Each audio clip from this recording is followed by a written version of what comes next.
ഒരേ സമയത്ത് 7ഓളം തെയ്യങ്ങളുടെ മുഖത്തെഴുത്താണ് ശ്രദ്ധയോടുകൂടിയുള്ള പെരുങ്കളിയാട്ടത്തോടനുബന്ധിച്ച് നടക്കുന്ന മുഖത്തെഴുത്ത്. തെയ്യങ്ങളുടെ മുഖത്തെഴുത്താണ്. ഒരേ സമയത്ത് 7ഓളം തെയ്യങ്ങളുടെ മുഖത്തെഴുത്താണ്.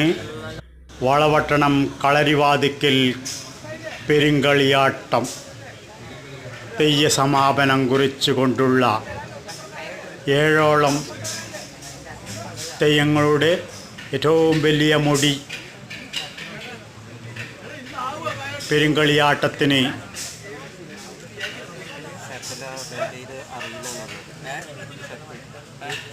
നൽകി. പെരുങ്കളിയാട്ടത്തിൻ്റെ ഭാഗമായി നടക്കുന്ന മുഖത്തെഴുത്താണ്. തിരുമുടിയിൽ ഏറ്റവും വലിയ മുടി ധരിച്ചുള്ള തെയ്യങ്ങളാണ് പെരുങ്കളിയാട്ട മഹോത്സവം. ഫുൾ വീഡിയോക്കായി കല്യാശ്ശേരി മോഹനൻ യൂട്യൂബ് ചാനലിൽ നിങ്ങൾക്ക് നൽകുന്നതാണ്.